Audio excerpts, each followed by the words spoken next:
I think I think one of the interesting things to start with Paytm is your like briefly. I think like it's an interesting company to chart its evolution. Yeah. What was your first interaction with Paytm? My first interaction with Paytm was actually when I had to book my first Uber.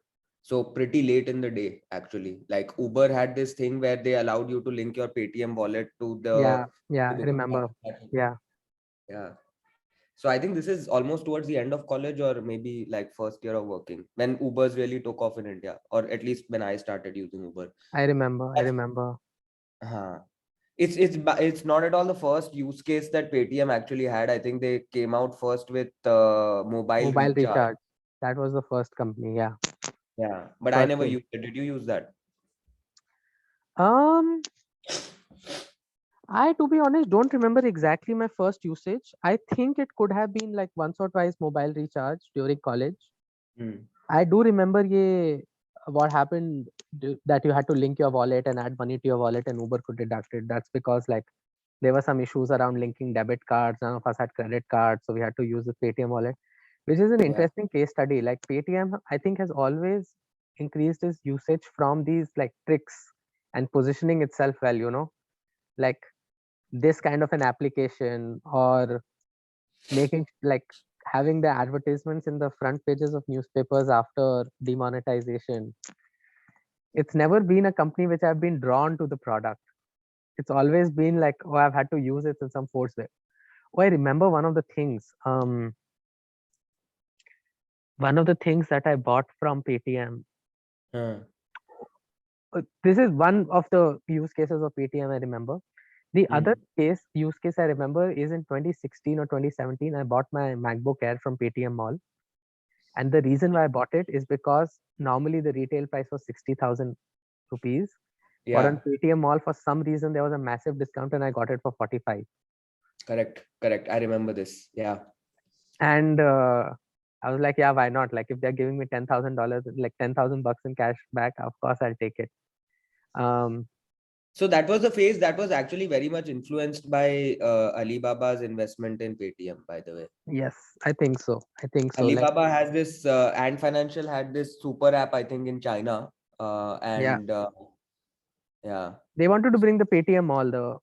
The whole thing was that it will be one this super app, but I never really found any the like. This is the thing. My usage of Paytm has always been this app which I go to only to find discounts. The other thing I discovered on Paytm was that Paytm started offering flights, mm, and they used to like initially for adoption they used to give like steep discounts, so you get a lot of cash back on Paytm wallet. yeah, yeah. But there was never any recurring usage. I never found a reason to go back to that app. The moment they stopped doing the discounts, I had never a reason to open that app. And I think Mm, the whole reason was it was so mediocre in every way. interesting. That's a very interesting perspective. I have a different perspective on this. Not that I'm a very heavy user of Paytm per se, but I have a different perspective on this. Uh, What's yours? which is basically, I mean, for payments your use case would mostly be like uh transaction driven, right? Like if you want to pay somebody, if you reach like a shop and you want to pay that fellow, you want to pay a shopkeeper and you don't have cash, or if you want to take a cab, or if you want to pay a bill and you're not able to pay it seamlessly, then you look at a payment app, right? It's not a place where you just habitually spend your time, right? It's never going to be like I don't know, Twitter or Instagram or any of the other behavioral apps, right? Like the app is not built for keeping you engaged for a very long period of time, right? So it's a transaction driven app, and I think they did a lot of important work in India. I mean, in terms of getting people comfortable with opening wallets in their mobile phones, getting people comfortable with making payments through their phones, getting like onboarding a ton of merchants, by the way, shopkeepers, small kirana shop holders, allow like enabling them to accept payments directly from an app. So they did a lot of that important work, right? I think the story of Paytm struggles to me has to do more with UPI than anything else that Paytm actually did themselves, right? I think UPI basically has created a massive issue for any payments app in India making massive profits, right? So I think this it's is the a same very, reason that Stripe doesn't work in India. Like Stripe doesn't have a massive presence in India, I think because of very similar reasons. I think this is a very interesting point to go into all the spaces that Paytm operates in. So like Paytm, of course, has the Paytm Mall angle, you know, where you want somebody to be browsing products and like you want the app to be front and center of someone's attention, like Amazon is, right? Yeah. People browse for things on Amazon, see what's nice, see the reviews, everything. It's dedicated to this one sole purpose, and it absolutely excels in that. Yeah. Paytm Mall never had that. I would never go and casually browse things on the Paytm Mall app. While like yeah, like transactions are like a different component, but that's the thing I think with Paytm is just like so many things at once. It's got a Yeah. B2C element, B2B element, it's got Yep. payments, it's got now like broking, it's got a hardware angle to it. It's just like so disaggregated that each piece of it actually you need to analyze and see whether like they are good at it. And yeah, like there's surely there are some things in which they have excelled. I think anecdotally, one of the things that I think the product team at Paytm does very well is hardware POS systems. So I remember that even if like there are these a lot of their it's called the Paytm Soundbox. Yeah. Yeah. It's their, you know, the blue colored. It says like when you pay, it says like this It much says money is has been audibly, paid. yeah. It says Correct. the transaction gone Correct. through. I Correct. think Correct. like that's like one of the big product innovations I've seen from the company. But Paytm is just all over. Um, Do you want to open their DRHP actually? I'm They talk opening. about I'm their opening. various businesses. I'm opening. Okay. Yeah. So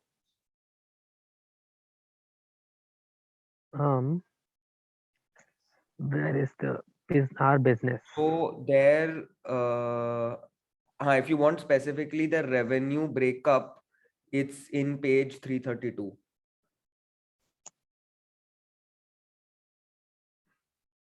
Page 332. Is this like DRHP or RHP? It's DRHP.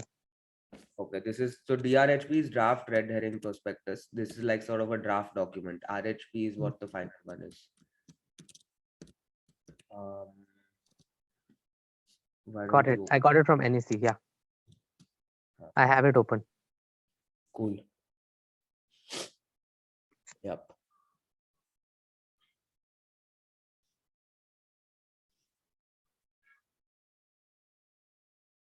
$332. So if you just scroll down, yeah, this provides a breakup of their revenue.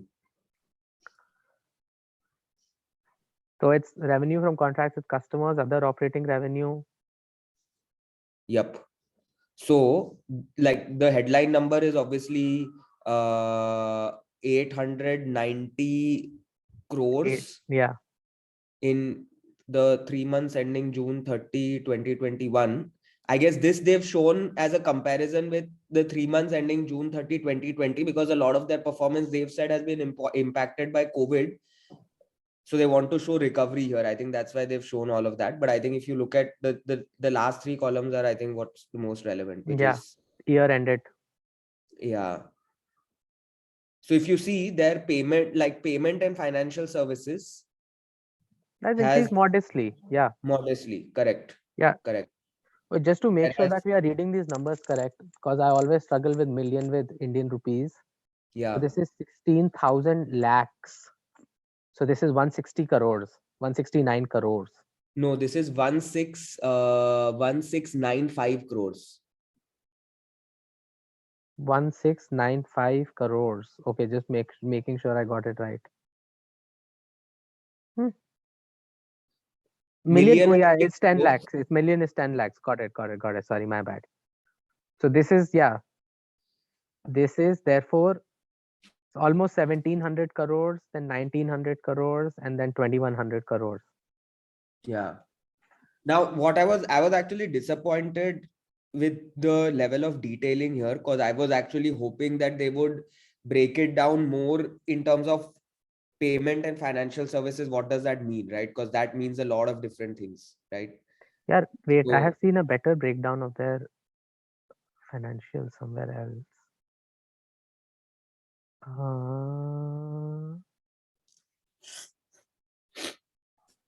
Okay, this is the same thing, but in the equity research report of ICICI. So you can see that they break it down into two parts: payments and financial services, commerce and cloud. yeah, This is the similar thing as this, correct. right? And this is 2100 and Yeah, 2,109 crores of revenue. does it align? 2,109 crores. Yeah, Yeah, it 2109 crores. does. Yeah. It does. So you see, this is a slightly more granular breakdown actually. Correct. Yeah. But I don't know where they got this from. Like, I don't think They the would have DRHP extracted. has this. They would have extracted somewhere from the DHP only. Done some Possible. analysis on it. So if you see over here, Yeah. it's payment services to consumers, merchants, and others. Yep. Consumers are actually fallen. It's merchants where the most of the growth has come from. Correct. Which And I plays think out with the general story in India on payments, which are P2P, right? So payments there are basically two segments, right? Like peer-to-peer payments and peer-to-merchant payments, and peer-to-peer has been completely dominated by UPI and Google Pay, yeah. Yes, and specifically UPI, right? So Yeah. Google Pay, Phone Pay are just apps which use UPI. Built on top of, yeah.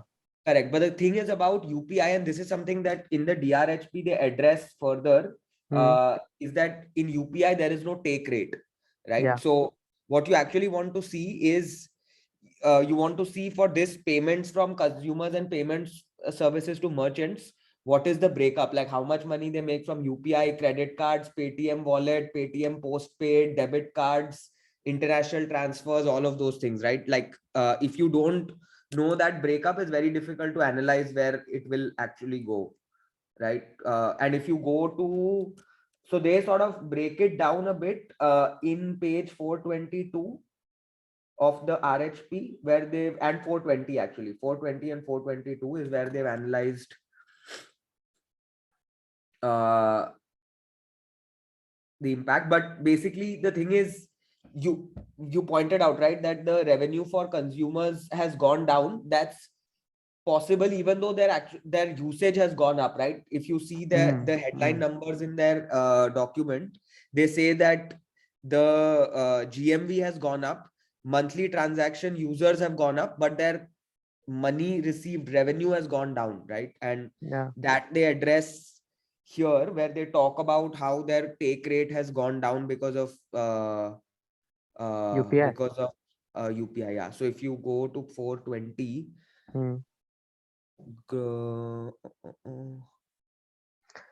just a side, which UPI app do you use?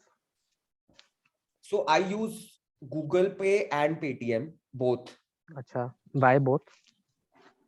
So Google Pay because it's the most seamless, but I use Paytm because at times UPI networks are down and Paytm allows you to pay through credit card, wallet, everything else, right? Like Paytm is completely like universal. There's backup options, okay. Yes, there are backup options. So yeah. I didn't know that. That's interesting. Yeah. But the big problem for them is so if you go below this graph of monthly GMV by MTU, this is very interesting, right? They talk about take rate, right? The take rate that we make on our GMV depends on the mix of payment instruments used to process payments, and UPI has 0 take rate. Yeah. And over last 3 years, take rate has declined due to our efforts to reduce take rates for our merchants, which I don't think I don't trust that, but and an increase in the share of UPI transaction in our total instrument mix. Yeah. So the product mix has changed, and UPI has taken the overall take rate down. Yeah. Correct. So it's actually an industry-wide problem because even if you look at PhonePe, which dominates UPI and payments now in India, has around like a 36% share, they make 250 crores in revenue, Hmm. right? So, which is nothing, right? So it's the good thing about that kind of public infrastructure is that, you know, companies can't make a lot of money on top of that, right? Hmm. So I think the big problem with Paytm was that they sort of tried to create a walled garden, right? Which is what you have in every other country other than India, right? Like if you have a PayPal account, you can only pay others who have PayPal accounts, right? So Yeah. PayPal can create a network effect, right? The more people on PayPal, the more better it is for the network, Yeah. right? So I think so there's this NYU professor who's done a valuation of I've seen that uh video of Damodaran's valuation. Yeah. yeah, so he compares the take rate of a lot of peer companies, including PayPal, Square, Alibaba, Yeah. Visa, MasterCard, and Paytm, and it's very low for Paytm compared to all the others. Damodaran says in his evaluation that Paytm will reach those numbers, but if you actually are closely tuned into the payment space in India, you'd know that that's actually unlikely. Like it's not going to Yeah. happen. Yeah, Yeah. that video. I saw it. So this is here. Yeah. No, this is I think yeah, broadly this their take rate. So this you can see that the take rate has declined over time. correct. And I think in the next slide he talks about the take rate of all other companies.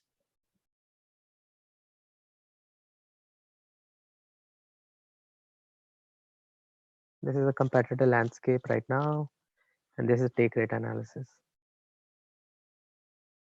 Yep. Yeah, this actually is worth exploring. So yeah, take rate is here, the third row from the bottom. Yeah. So you Everyone see is the higher US than that. players, especially Yeah, the US online players, PayPal, Square, Shopify, their take rates are very high, yeah, right? Because like in the US, the system is walled gardens, right?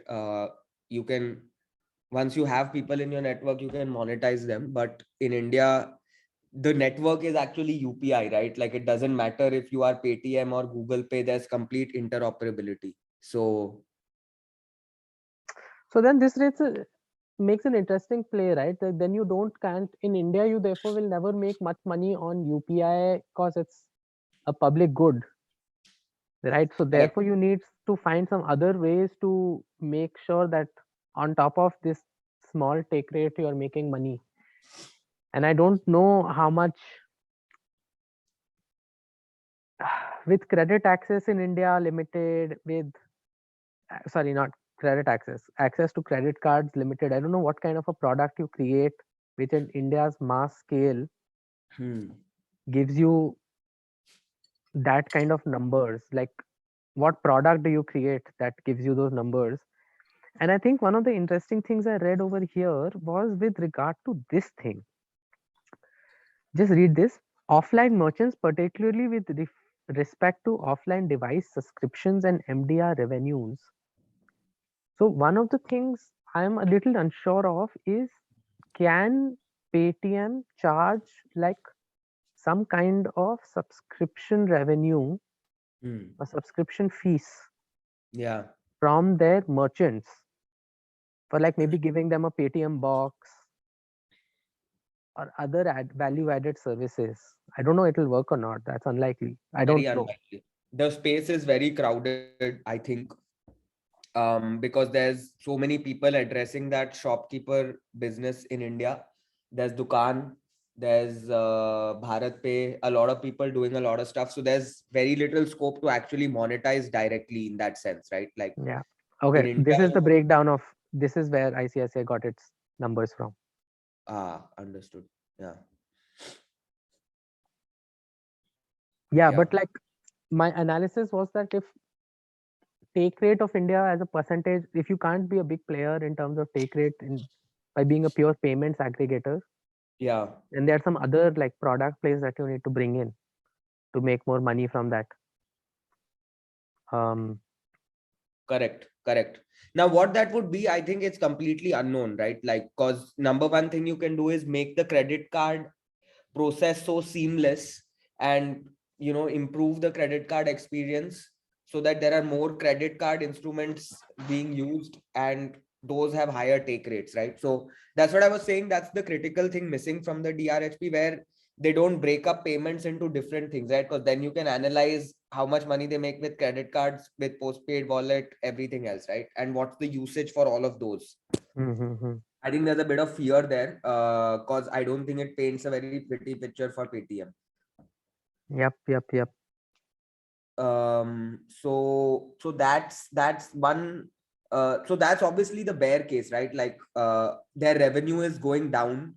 And if you go back to page 332, where the main revenue breakup is. Yeah. Right. So Instead of this, let's just go to the main financial statement where the P&L is. Or is there something that is only visible here? no, this breakup is not visible there. So Okay. yeah, but we can go to that also. That the only thing I wanted to point out here is that their other revenue generator, which is commerce and cloud services, actually declined massively. Yeah, this is Paytm Mall, right? This is basically what it is. Paytm Mall is a sinking ship. I don't know if you know this, but there is a classmate of ours who joined Paytm Mall Okay. a few years ago. Classmate of ours. Not classmate, like from the same undergrad. Okay. And he joined Paytm Mall as a product manager. And he ultimately quit in a year because he realized that there was no business strategy. The business strategy was to throw discounts. Other than that, there was no way that there was no business plan other than that. Correct. And I think that's the thing. Like you start initially, you give bumper discounts, you onboard a lot of users. Product managers in the beginning are very happy because there's a big uptick. But there's no underlying business strategy to drive recurring work. Like there's no strategy in place. It completely lacks any kind of business strategy for sustainable profitability. Yeah. Even sustainable revenues for that matter. And this is, I think, a sign of this. This is them realizing that ultimately Paytm Mall failed.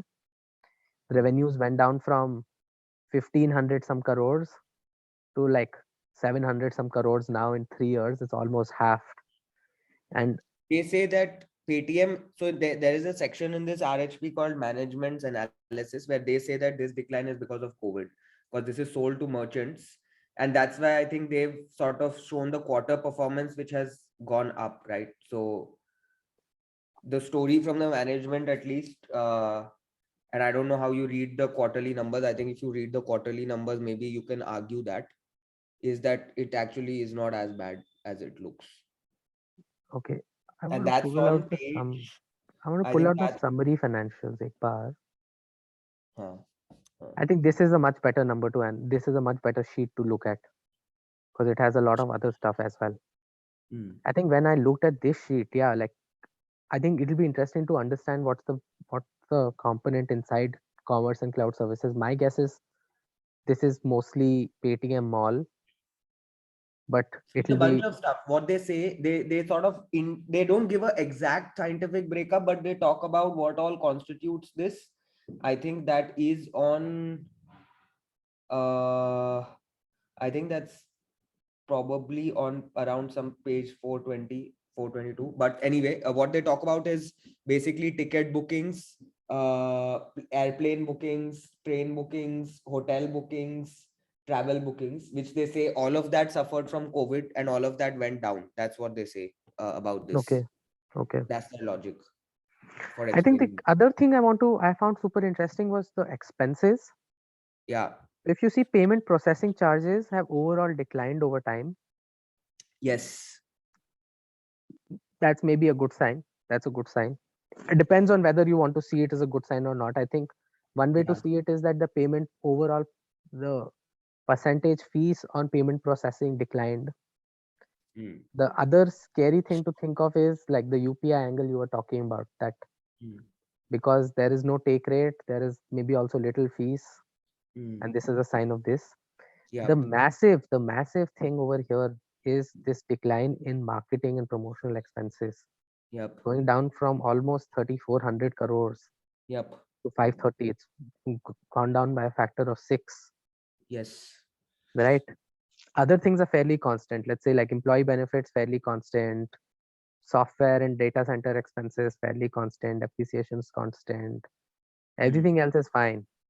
But the Yeah. big thing is that actually they've had to cut down massively their Marketing. marketing expenses, which is absurd. Like on a revenue of in year 2019, on a revenue of some 3,600 crores, 3,400 was spent on marketing and expenses. So that tells you just like how steep their customer acquisition cost is, which again goes back to the point like fundamentally for me, the bear case of Paytm is that there is no need for Paytm. Like Paytm only survives because it pushes very hard. There is no pull factor in marketing for it. I never go to Paytm app to get anything done. I only need to go to Paytm app when like yeah, like there's a tie up with Uber and I have to use it. Mm. Which is a very clunky process. I don't know if you remember the details, but it was super clunky. That is Um, clunky.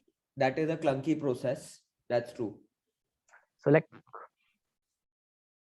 But ultimately, like the other way to, I think about it is that they have a captive customer base. I think they put the number at around 330 million users, out of which 50 million are active on a monthly basis, right? So hmm, one would argue, and they also talk about how Paytm Karo is now like a verb in India.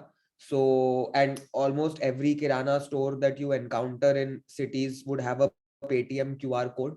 So one would argue that all the marketing that they've done, basically that sort of almost acts as a moat now, right? Because they have those I think users. the number I would want to look at is that market share in terms of UPI transactions, Right. because that will explain whether. So the thing is like UPI QR That's codes are 13%. That's yeah, UPI, 13% according to NPCI data. but like how has it evolved over time?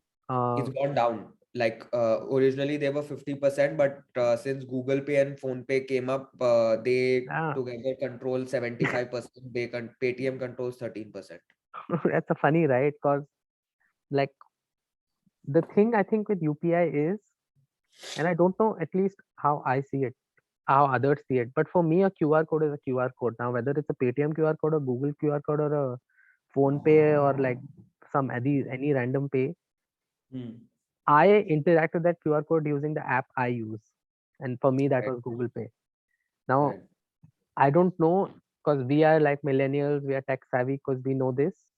It be interesting to see how my mom does this. If my mom sees a Paytm QR code, does she only open the Paytm app? Right. Because that's what's the thing is. You are getting a Kirana store onboarded to UPI. You are giving them a Paytm QR code. But if I go there and use my PhonePe app, then you Hmm. did customer acquisition for someone else. Yeah. No, I think the way Paytm looks at that is that they offer the QR code to the merchant, right? Hmm. So they want the merchant to use Paytm's QR code so that Paytm gets that data. They want the merchant to use the Paytm sound box, and they want to control the customer relationship, the data, so that they can offer other products like loans, SME loans, etc. to those merchants and shopkeepers, right? So Okay. that product I think is aimed towards merchants rather than to enterprises. Got it. Got it. Yeah. But yeah, I mean, this is interesting. Their marketing has gone down, and so Paytm's actually, like, a lot of people have talked about what can go wrong, right? And that's sort of obvious when you look at this. But if you want to look at the bull case, right, which is the management talks about the bull case in page 422 and 423 and 424, by the way. So three factors they list out, which are all very interesting to me. Although I'm not fully convinced. So if you look at 422, yeah. So one thing that they say is payment processing charges as a percentage of GMV has gone down. And these are the reasons they give. Right. So Hmm. this is payment processing charge as a percentage of GMV goes down, and they've given reasons in the last line. Okay. Improved scale, improved transaction routing through tech and product innovations, and increase in share of low cost payment instruments in the overall. I think this is super interesting to me. I think this is what I was hinting at. I think Yeah. payment processing charges have gone down because UPI have become such a big share of your overall Correct. payment. Correct. And the other interesting thing is that if you look at, they talk about transaction rates from banks have gone down. 50% of the money they pay for payment processing is to a related entity called Paytm Payments Bank. So one of their associate companies has a payments banking license. So the bull case is that because it's a related party, they will get rates which are like much better than the market rates, and that gives them a competitive edge going forward in the future. Taking a step back, isn't related party the thing that you have to give market rates, not cheaper rates? No, In there are related some party things like transactions? it has to be arm's length and stuff, Yeah. but that's sort of like legalese, man. Like Okay. realistically, there is an advantage. Okay. Yeah. And then See, marketing, the other there reason. are a couple of like of course we are going into the bull case now, Yeah. but I think there are always like there are big like red flags with each of the bull flakes. This is like first payment processing charges have gone down because the product mix has changed more towards UPI. Fair enough. Marketing and promotional expense has reduced because it seems as if they have tried to make their books appear beautiful before the IPO. Fair enough. Okay. And it's literally the only cost that they can control very significantly. Correct. And the other thing, that the interesting thing is that the other thing they list out as expenses is data centers, and they actually use Alibaba's data centers. So that again, potentially, and Alibaba is one of the biggest investors, and Financial is one of the biggest investors in Paytm. So there again, there's the possibility of, a beneficial relationship. Although there's also the China angle with all of that, right? So Yeah. there is a lot to unpack there, but again, like there are potential levers there they can use, but as you said, it has pros and cons, right? You don't know how the story will play out. And then the last thing they say is actually very interesting, that their contribution margin has significantly improved. Let's actually unpack this. So contribution margin is basically your revenue minus variable costs. Yeah.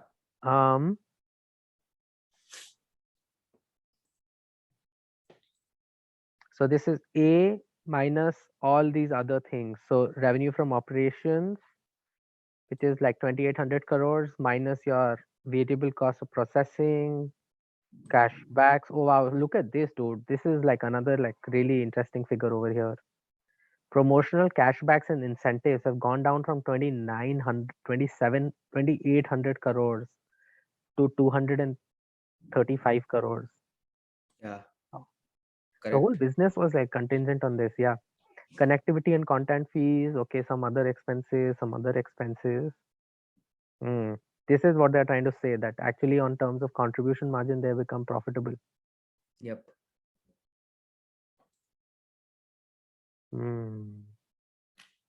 So, but ultimately contribution margin is again something, usually based on my reading, contribution margin should be analyzed on a per product basis and not a per company basis. And if you're looking at company revenue, then you should look at gross margin, which includes not just variable costs, but even fixed costs, right? Which go towards the goods sold. So, so this is sort of dodgy. I don't know why they chose to use contribution margin over gross margin, since they've not done this product wise, right? It's actually like lumped up together, right? Because the thing is, each of these would have different, like if you do, like FASTag is relevant only for FASTag related products, right? Yeah. So If you want to it's look a at bit contribution bizarre. margin, if you want to see at a product level what's has a positive contribution margin, what's got a negative contribution margin. Correct. So contribution margin is positive. Yes, that's a good thing, but not sure how that plays out vis-a-vis gross margins. But this is certainly like one good thing that comes out of this, right? That they've invested in marketing, all of that is done. And now they just need to get the right mix of payments products and monetize super aggressively on the merchants that they have, right?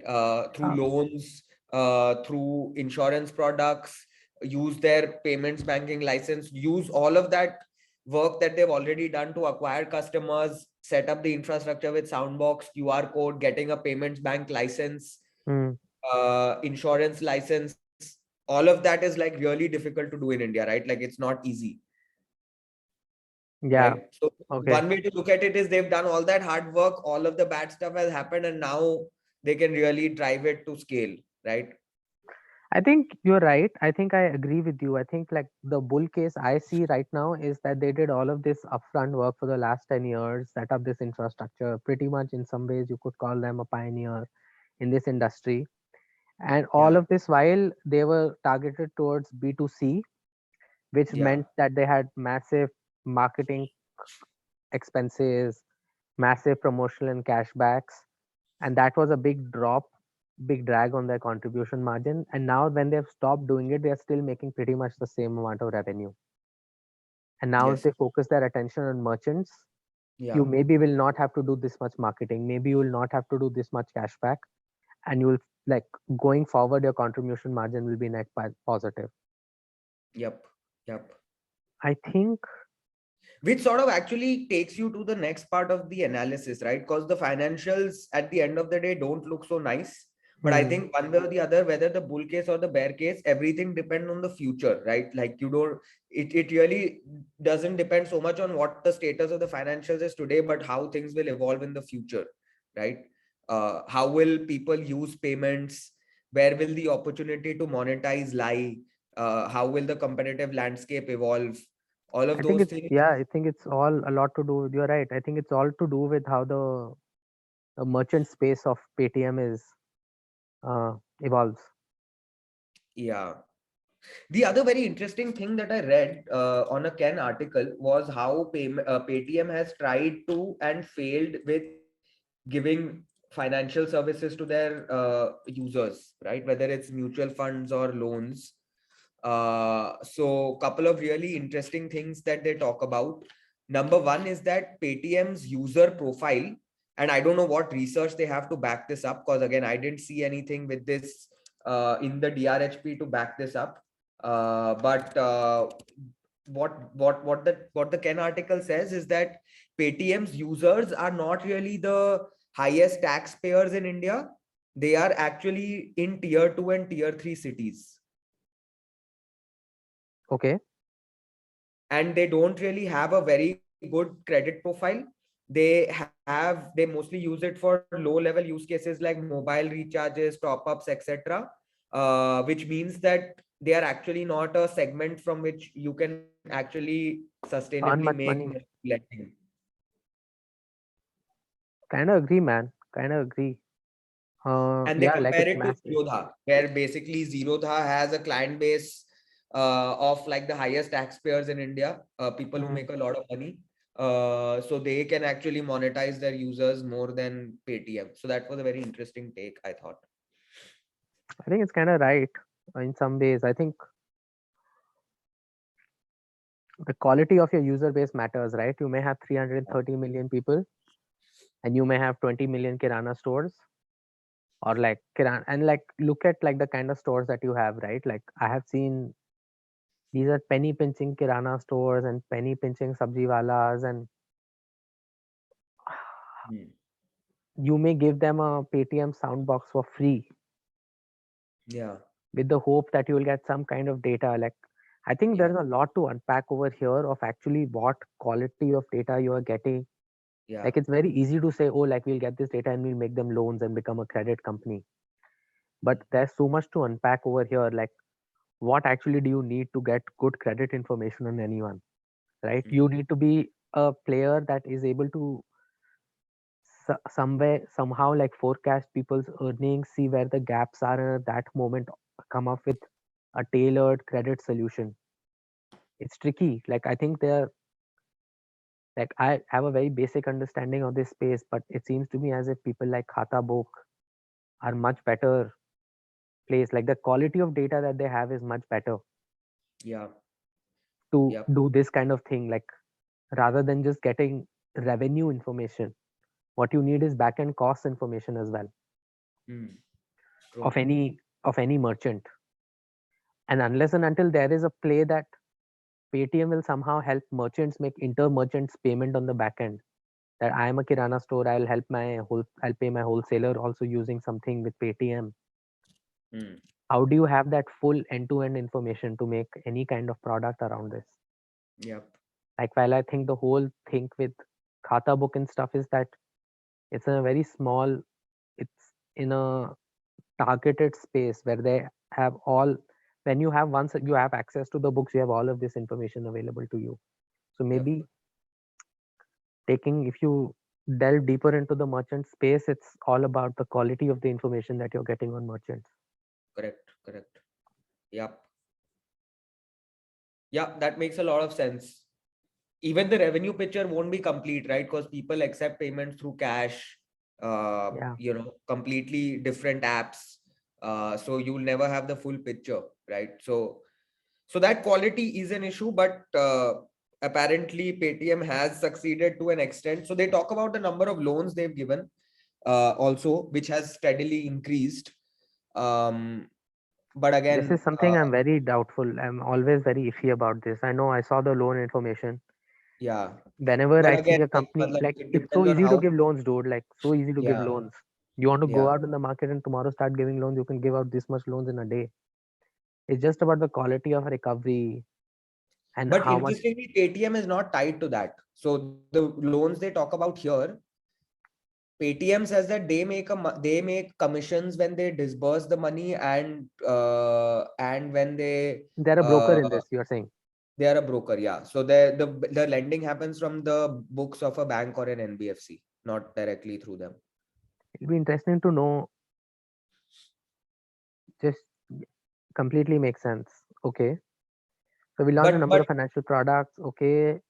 Do we know the commission rate that they make on these loans? I don't think they will reveal no, it. they've Okay. not given that breakup. Again, they've not given that breakup. Yeah, because They it must say be. that it depends. They've said that it depends product to product, depending on the customer segment, the loan amount, the kind of loan, etc.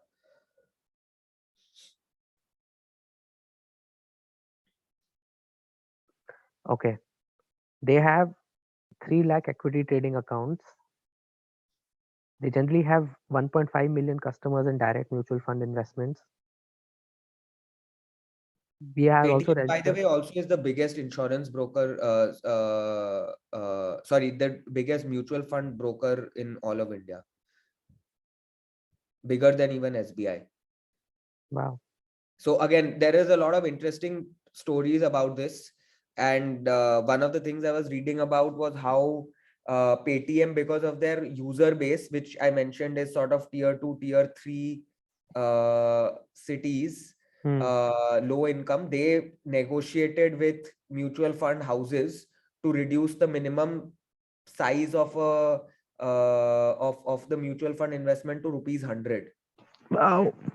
Wow. Sachetized, basically. Yeah. So the minimum investment was negotiated down to rupees 100, when usually it's like something around 1,000 or 500 rupees, and everyone agreed to that, but they found out that at that ticket size of 100 rupees, they would actually for the AMC of the mutual fund, it would not be profitable, so they stopped doing all of that.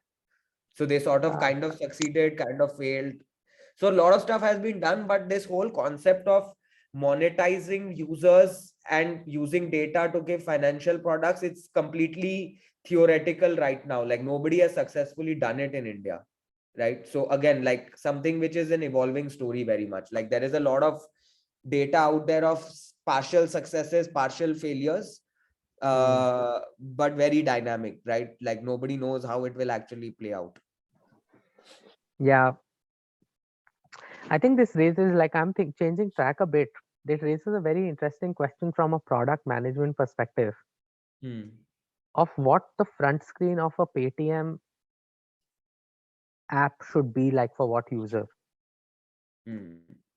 I think a lot of it, if Paytm is ultimately an app, Yeah. so much of it depends on what you highlight on the front page of the Paytm app. As the PM, your like if you are head of PM for Paytm right now, your like key task would be to make sure that you are pushing stuff which is high margin to Paytm and high value to the unique Yeah, customer. Like there's such a customer segmentation thing exercise over here. Like if a true. Kirana store is seeing the same thing that you are seeing, then it's futile. Like he doesn't want to book flight tickets. He wants to get like loan information, Correct. right? Like I Hmm. I don't know if Paytm does this. To be honest, I used Paytm like I would say last time was like 2-3 years ago. Yeah. I didn't think that their Paytm, like their home screen and everything, was massively cluttered. It was always a struggle to find what you're looking for. But Huh. it'll be interesting to see, like from a PM perspective, how much they're able to tailor their screen and products offerings to the unique customers. Interesting. Yeah. I've actually never spent time on the Paytm app by opening it because I always use it in a transactional sense, right? So I go to a store and I have a QR code in front of me, Hmm. and I basically have to just find where the scan and pay option is on the screen. I press there, enter the OTP, and after that, I don't open the app again until I need it the next time. Okay, I am on the Paytm website now. Yeah. This is the Paytm home screen. Let's see Yeah. what they are offering, what their PMs are saying matters in the landing page. Yeah. Pay business invoices easily. Wow. Okay. Clearly shows you their push. But it seems to me this is the US website because everything is in dollars. Let's go to the India site actually. I would take me to the India website, would. Man. This is the India website, okay. It's not taking me, man. It's redirecting me back to the US website. It's very like classic Paytm. Stop. Stop right here. Okay.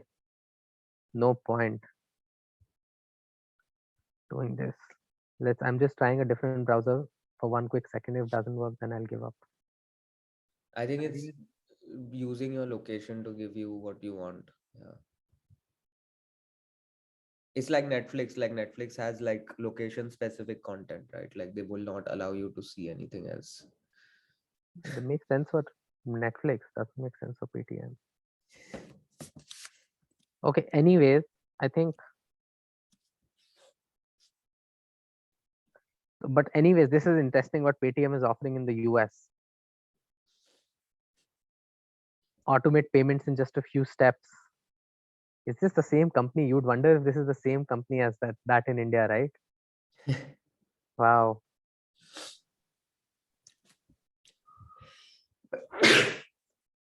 Yeah. It's all over. Okay, pricing monthly subscription. This they offer like a okay. They offer a payment gateway kind of a thing, it seems. Billing platform. Okay. In the US.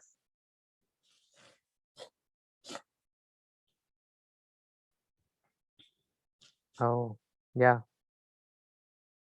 Oh, by the way, yeah, this is an interesting point. This is completely like a distraction from what we've been discussing. Paytm's R&D team sits out of Canada. Okay.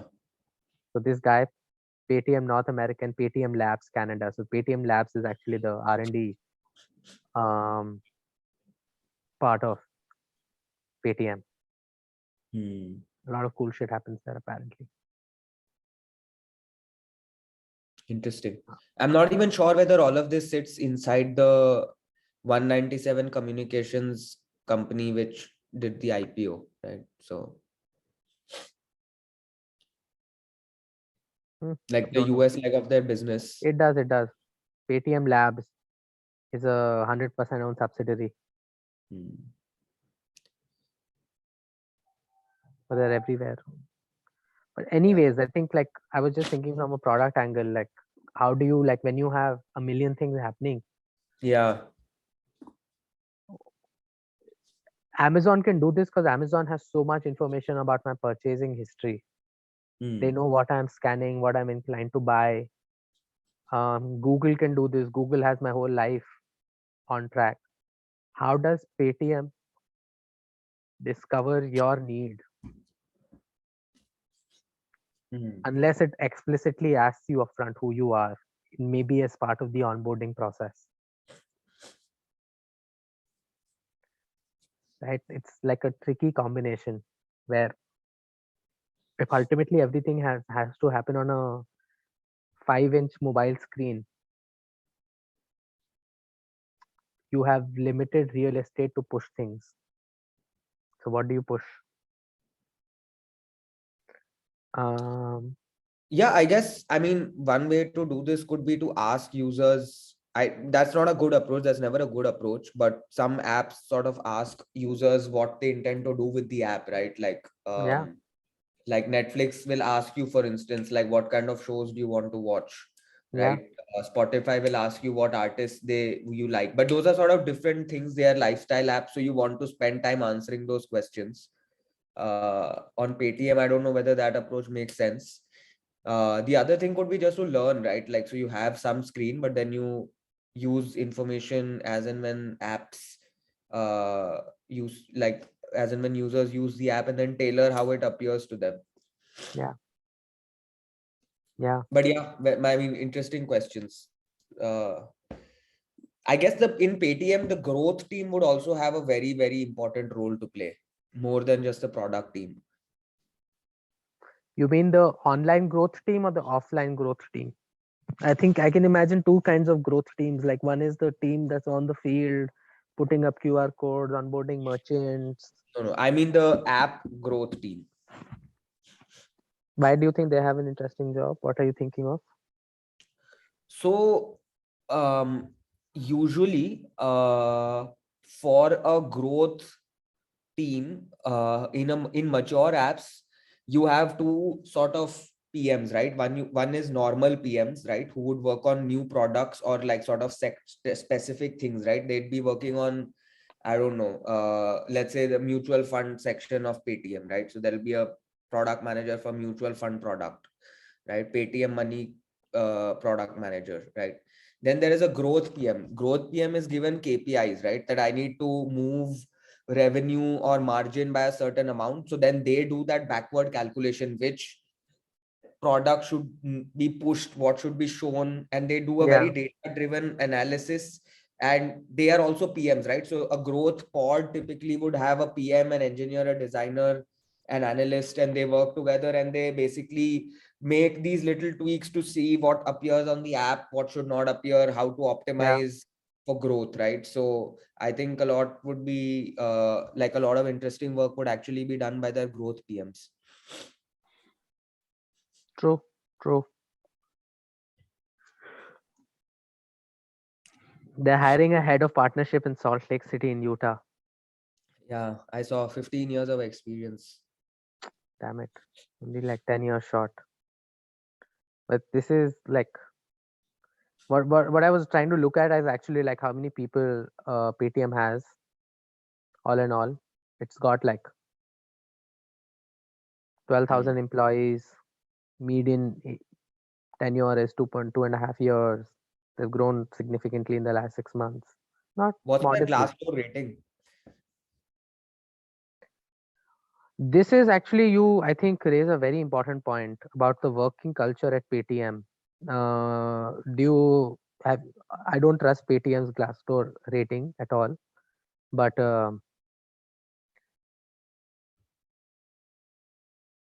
because I can imagine it to be very very rigged. Um, But 3.7 is okay. Like Netflix's rating is 4.3, I think. Google's is 4.7. So, matlab, makes yeah, sense. Google and Netflix are like some of the best companies in the world, I think. But Yeah. Tesla is 3.7, by the way. And Tesla is known to be a very shit workplace. what I was getting at is that I think HR in Paytm may take down bad reviews.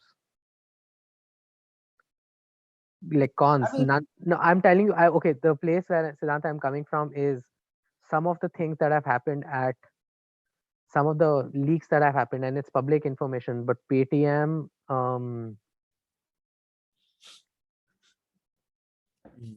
have you heard these things of the kind of attitude, the kind of like culture which is there within Paytm?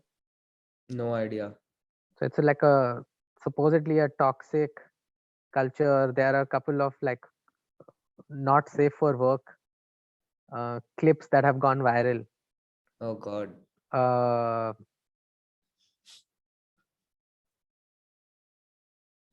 yeah, in fact, the Paytm founder is seen in an excited state, motivating the team, occasionally going overboard. He's has drawn flack for using a few unsavory words. Uh, Nothing. This is not common, but I think a big thing will be like, are they able to attract the right kind of talent going forward as well? Like, if there's a Yep. talent war happening in India, I think long-term strategy of a company is also its ability to attract the right people. Yep. Um, So that is a challenge. That is definitely a challenge. I think this also gets compounded for the fact of if you know where the Paytm headquarters are based, It's in good Noida, right? Noida. Yeah. So Noida is a wonderful place. Parth may be one of our first viewers. So that's true. we Love love Noida. Noida. Love Noida. Want to visit India just for Noida. Um, so I think, yeah, like I think there is a growth story here in Paytm, but also like magnitude of challenges ahead. I don't think it's clearly like, I don't think there is a clear path forward.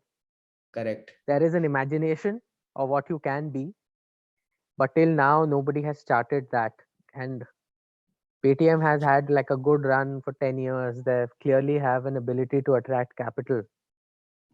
But I think now that is in the public domain where they'll be tested every 3 months, um, and competition breathing down their neck, it'll be interesting to see how Paytm evolves. I think the next quarterly earnings will be a good, uh, will be like an interesting showdown to see. I think there's something to be said about Paytm's roots in the government. Again, this is like a touchy issue, but I feel as if Paytm maybe has access to doors which some other companies in this space don't have access to. I would have thought that 2-3 years back, but I think with the whole China angle that they have, It it may creates actually be complications problematic. actually. Yeah. That's true actually. It's actually like hard to put it any other way. And also especially like if that access to some doors was um like let's just assume that they had great access to doors, I would be they would have been not taken this by surprise by UPI. UPI Hmm. came and completely demolished the wallet market. It changed the fundamental business model where instead of storing money in an app, you could just transact bank to bank. Yep. Correct. Yeah, but I mean, look, those were sort of larger projects, right? So at the time when UPI was rolled out, nobody knew whether it would be successful, right? This is a success story which you are looking at in hindsight, That's true. right? So, a lot of people had questions of whether UPI would scale, why would market participants buy in? Nobody thought that Google and Walmart would own like 70% of payment space in Hmm. 2017, right? It was unthinkable. So yeah, I think one way to put it is I think the success of the company depends on the management's ability to execute at the end of the day. So I think this is one to avoid overall if you're looking at it from an investor point of view. Yeah, true. I think, but it'll be interesting to keep in. Like, I would keep a eye out for the next quarterly earnings Hmm. and here to see what they say about the merchant space. Yeah. Um, because it's in all of this analysis seems as if that's the area of targeted growth and maybe Hmm. some opportunity. So it'll be interesting to see what kind of product innovations they're bringing in that space. What do the numbers look like? What kind of merchant onboardings are they seeing? Yep. what kind of loans and financial offerings are they seeing being offered to merchants? Like it would be nice to get the breakdown at a merchant level, because it seems that is going to be the growth driver of the business going forward, now that they've tried everything else. Yeah. Yeah, maybe interesting to see a couple of other IPOs as well. I think MobiKwik, which is a smaller rival of Paytm, is also doing an IPO. So maybe more Which company? MobiKwik. Oh, MobiKwik is doing this IPO? I didn't know this. Yeah, so MobiKwik, there would be some data, and I would also be very interested to see the historical growth of Ant Financial and PayPal, just to see how this market has evolved. Whether when you seize marketing expenses and tone marketing down, do you retain users? How has that story played out outside of India, right? Of course, in India, the challenge is that walled gardens really don't exist in payments, as we've seen. So whatever we see for other companies in the space, it will anyway be less aggressive compared to those. But anyway, would be interesting to see all of those case studies also. Again, yeah, interesting point. It will be interesting to see how much of a hit growth takes when you cut down on your marketing expenses. Yep. Yeah, fundamentally very interesting. Cool. So let's pause the recording on that note. Yeah.